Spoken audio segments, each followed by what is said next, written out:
দরকার, ক্যামেরা দরকার, ইত্যাদি যা যা লাগে আর কি, অনেক শর্ট আছে আমাদের। তো ওনারা তো খুব ভেরি কুইকলি এখানে ইমিডিয়েটলি ওনারা কিছু অ্যাসেস করেছে আমাদের requirement, and then the commission need assessment team which the team is now visiting Bangladesh, currently visiting Bangladesh. এবং খুব দ্রুত তারা একটা নিড অ্যাসেসমেন্ট টিম পাঠিয়েছে। এবং আজকে যেটা অনুষ্ঠান সেটা হচ্ছে যে কিছু কিছু ল্যাপটপ আমাদেরকে হ্যান্ড ওভার করলো, তারপরে আমাদের যে ক্যামেরা স্ক্যানার এগুলো হ্যান্ড ওভার করলো, তারপরে ওই যে ব্যাগ। আপনারা জানেন যে প্রায় 65,000 লোক কাজ করবে আমাদের এন্টায়ার প্রসেসে at different stages. It's a huge programme.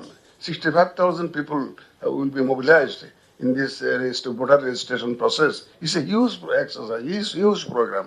তো ইউএনডিপি আমাদেরকে এই লজিস্টিক সাপোর্টটা দিচ্ছে, আমরা তাদের কাছে কৃতজ্ঞ। এবং আমাদের যে পুরো ইলেকশন প্রসেসেও আমরা হয়তো তাদের সাহায্য চাইবো, সাপোর্ট চাইবো, এবং আমরা আশা করবো যে ওনারা হয়তো যথাসম্ভব আমাদেরকে সাপোর্ট আরো দিয়ে যাবে। ইলেকশন করতে গেলে কত রকমের জিনিস লাগে, তো এখন এগুলো নিড অ্যাসেসমেন্ট করে তাদের টিমটা তো আসছে, ওনার নিড অ্যাসেসমেন্ট টিম আসছে, তো ওনারা একটা অ্যাসেস করবে কি কি লাগতে পারে। এবং এবং আমরা বুঝতে পারতেছি যে ওনাদের কাছে সহায়তা পাওয়া যাবে। এটা এত অল্প দিনের মধ্যে ওনারা যে আমাদের এখানে, আমি বলছিলাম দেখেন আমরা কিন্তু ল্যাপটপ জোগাড় করতে পারবো, কিন্তু এই যে tendering process, fund allocation, it's a very complex exercise, অনেক টাইম কনজিউমিং এক্সারসাইজ। তোমরা যদি তাড়াতাড়ি করতে পারো তাহলে আমাদের জন্য একটু সুবিধা হয়।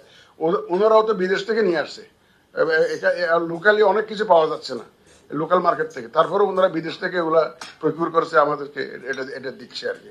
ইলেকশন প্রসেসে অনেক কিছু লাগে, তো আমরা আশা করবো যে হয়তো ওনাদের কাছ থেকে কিছু সহায়তা পাবো। এই in the meantime need assessment team will work on this the requirements in future. We are not guided by the political statements. ওই রাজনৈতিক বক্তব্য মধ্যে আমরা ঢুকতে চাই না, আমরা রাজনীতির মধ্যে ঢুকতে চাই না। আমরা আইন কানুন বিধিবিধান সিস্টেমের মধ্যে থাকবো, একদম ক্লিন স্লেট। আমরা চাই যে একদম স্ট্রেট, যাতে সবাই একটা ফ্রি ফেয়ার গেম আমরা উপহার দিতে চাই। সব players can play freely under the rules of the game. That is the environment we want to create, আর অন্য কিছু না। আমরা কোথাও রাজনীতির মধ্যে ঢুকতে চাই না। একদম মাননীয় প্রধান উপদেষ্টার ঘোষিত যে টাইম ফ্রেম, ওটাকে মাথায় রেখে আমরা